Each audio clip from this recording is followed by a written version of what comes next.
আসসালামু আলাইকুম ভিউয়ার্স। গ্রাম বাংলার অপরূপ দৃশ্যে আজকে আবার একটু ঘুরতে গেলাম। গ্রাম বাংলার এই দৃশ্যগুলো একটু ফুটিয়ে তোলা উচিত, সবার একটু দেখা উচিত। যারা দিনভর শহরে ঘুরে ফিরে একদম ক্লান্ত, তারা একটু দেখেন। নদীর পাশ দিয়ে যাচ্ছি, মাটির রাস্তা। মাটির রাস্তায় চলাচল করতে এই শুকনার দিনে আসলে মজা, কিন্তু বর্ষার দিনে স্লিপ করে দেখা যায় খালের ভিতরে পড়ে যাওয়ার সম্ভাবনা আছে।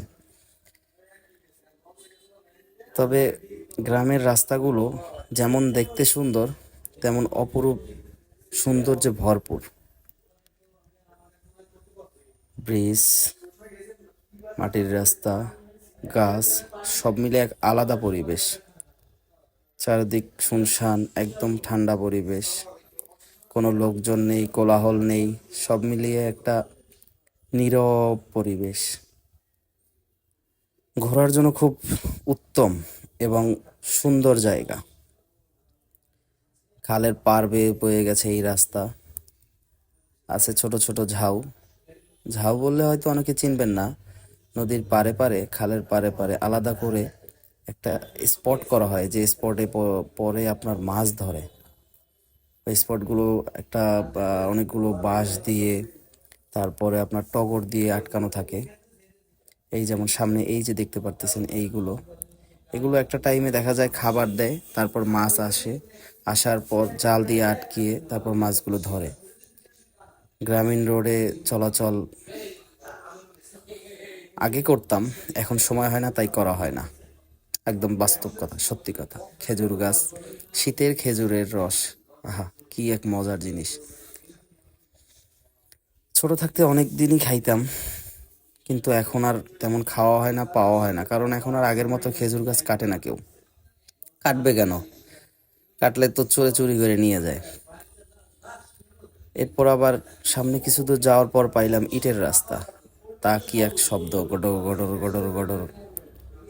তবে মজা আছে, এই রোডে চলতে মজা আছে। আছে একটা বন্ধ মার্কেট, বন্ধ বাজার, যেটা সকালে ওপেন হয়, দুপুরের আগে আগে বন্ধ হয়ে যায় এবং বিকেলে আবার লোকজনের সমাগম হয়। সামান্য কিছু দোকান খোলা থাকে হয়তো মাঝে মধ্যে। তবে একটা জিনিস, এই রাস্তার পার দিয়ে, মানে খালের পার দিয়ে রাস্তা দিয়ে যাইতে অনেকটাই একটা আনন্দঘন মুহূর্ত। এখানে দেখতে পাচ্ছেন অনেক ধরনের গাছ। রাস্তাটাও অনেক সুন্দর, শুনশান, নিরিবিলি পরিবেশ। নৌকা আছে ঘাটে বাঁধা। এই নৌকা দিয়ে হয়তো কোথাও যায়, কাজে যায়। কিন্তু আমরা ছোটবেলায় যখন গ্রামে যাইতাম, তখন নৌকা দিয়ে ঘুরতাম। খালাতো ভাই ছিল, মামাতো ভাই ছিল, ওরা আমাদেরকে নিয়ে ঘুরতে বের হইতো। যখন বড় হয়েছি তখন আর কাউকেই তেমন কাছে পাইনি, সবাই যে যার কাজে ব্যস্ত হয়ে গেছে, এখানে এখানে সবাই চলে গেছে। দিন শেষে সবাই একটু প্রশান্তির প্রয়োজন হয়। এই প্রশান্তির জন্য আমার মনে হয় গ্রামে যাওয়া উত্তম। গ্রাম থেকে ঘুরে আসুন, দেখবেন মনটা ভালো হয়ে যাবে। গ্রামীণ এই ঠান্ডা পরিবেশ, এই শুনশান পরিবেশ, গ্রামীণ পরিবেশটাই আলাদা। গ্রামীণ পরিবেশে ঘুরবেন, অলওয়েজ মাইন্ড ফ্রেশ থাকবে, অলওয়েজ মাইন্ড কুল থাকবে। ঠান্ডা মাথায় ঘোরার জন্য গ্রামই উত্তম। হাইওয়েতে ঘুইরা তো আপনার শুধু রেস হবে, কিন্তু এইরকম সুন্দর পরিবেশ দেখার মতো সুযোগ তো হবে না। দেখেন, নদী শুকিয়ে গেছে। শুকিয়ে যাওয়ার কারণে এখানে গাছ লাগিয়েছে। এই যে বড় বড় ঝাউগুলো এখন সামনে দেখা যাবে, এইগুলো এত পরিমাণ মাছ আটকা পড়ে এগুলোতে, যা ধারণার বাইরে। আমি নিজে পরীক্ষিত, আমি নিজে ধরছি। ধরছি বলতে আমি তো আর প্রপারলি মাছ ধরতে পারি না, শখের নামছিলাম। তবে আমি যখন নামছিলাম তখন ছিল শীতকাল। তো প্রথম প্রথম যখন নদীতে নামি, তখন খুবই ঠান্ডা লাগে, কিন্তু এমন একটা মুহূর্ত আসছে যখন আমি খাল থেকে আর উঠতে পারতেছি না। মানে আমার খালের পানি গরম লাগতেছে, উপরে উঠলে আমার ঠান্ডা লাগতেছে। তখন অবশ্য অনেক ছোট ছিলাম, তো অনেক দুষ্টামি দুষ্টামি করতাম। তাল গাছ, খেজুর গাছ ভরপুর। এই এলাকাটা অনেকটাই পরিচিত আমার এলাকা। যত দিন যাচ্ছে, বড় হচ্ছি, ততই কেমন যেন সব কিছু অতীত হয়ে যাচ্ছে। আসলে অতীতই তো, আজ থেকে প্রায় 10 বছর আগের কথা, কিংবা 8 বছর আগের কথা। 8 বছর 10 বছর কিন্তু অনেকটাই টাইম। এই টাইমে অনেক কিছু পাল্টাইছে, অনেক কিছু নতুন করে হইছে। তার মাঝে আছে এই গ্রামীণ পরিবেশে ছোট ছোট কতগুলো স্কুল, এগুলো দেখতে আরো ভালোই লাগে। আসলে এখানে লেখাপড়া যারা করে তাদেরও হয়তো অনেক ভালো লাগে। গরু দেখা যায়, গরুর সাথে বাচ্চারা গরু নিয়ে রাস্তায় বের হয়, কলা গাছ, গ্রামীণ পরিবেশ, মাটির রাস্তায়। আবার মাটির রাস্তায় একটু হাঁটবেন যদি সময় সুযোগ পান, এটা শরীরের জন্যও ভালো। ডাক্তারই বলে মাটিতে হাঁটা অনেকটাই উপকার, শরীর ভালো থাকে। সময় হলে যাবেন, ঘুরতে যাবেন, ঘোরা উচিত।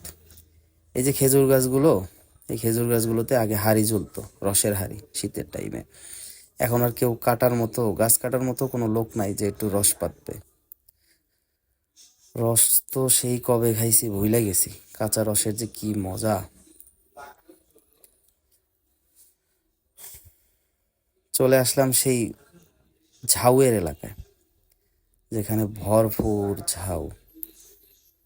সামনে আগাইলেই দেখা যাবে অনেক ঝাউ, যেখানে এই শীতের টাইমেই বেশি ঝাউগুলো ধরা হয়, আর এই টাইমে মাছগুলো বেশি পাওয়া যায়। সামনে আগাচ্ছি আগাচ্ছি, রোড শেষ হচ্ছে না। শেষ না হওয়াটাই ভালো, কারণ সবসময় তো আর পাওয়া যায় না এরকম রোড, সবসময় তো আর ঘোরাও হয় না। এই যে দেখেন ঝাউ সমারোহ, একটার পর একটা, একটার পর একটা নদী দখল করে ঝাউ বসাইছে। এই ঝাউগুলো যেমন আপনার লোকজনদের জন্য উপকারী, তেমন অপকারীও। এই ঝাউর কারণে প্রতিনিয়ত নদীগুলো ছোট হচ্ছে। এই ঝাউর কারণে আপনার পাড়ে পলিমাটি পড়ে আস্তে আস্তে করে খালগুলো ছোট হয়ে যাচ্ছে। এটার জন্য দায়ী আমরাই। হ্যাঁ, আমরাই এটার জন্য দায়ী। এটা প্রতিনিয়ত আমরাই এই খালগুলো, এই নদীগুলো আমরাই শেষ করে দিচ্ছি। তবে আমাদের একটু সচেতন হওয়া উচিত। এখন যদি কেউ সচেতন না হয়, একটা টাইমে দেখা যাবে যে খাল ছোট হতে হতে এমন ছোট হয়েছে যা কল্পনার বাইরে। আগে এই খালে হয়তো অনেকেই গোসল করতো, আর এখন তেমন কোনো মানুষই দেখা যায় না। সবাই শহরমুখী হয়েছে, কারণ জীবন জীবিকার তাগিদে সবাইকে শহরে উঠতে হয়, চাকরি করতে হয়, কিংবা ব্যবসায়িক কাজে যাইতে হয়। জীবন তো আর কারোর জন্য থেমে থাকে না। শৈশব তো শৈশবই, শৈশব একটা সময় শেষ হয়ে যায়, বার্ধক্য চলে আসে, বয়স হয়, বয়সের পর বার্ধক্য আসে। হয়তো যখন বৃদ্ধ হবে তখন একবার হয়তো গ্রামের দিকে চলে আসবে। এই তো, এই তো জীবন। সবাই একটু ঘুরবেন, গ্রামীণ পরিবেশে ঘুরবেন। ঘোরাটা অনেকটাই প্রয়োজনীয় এবং জীবনের জন্য খুবই দরকারি একটা জিনিস।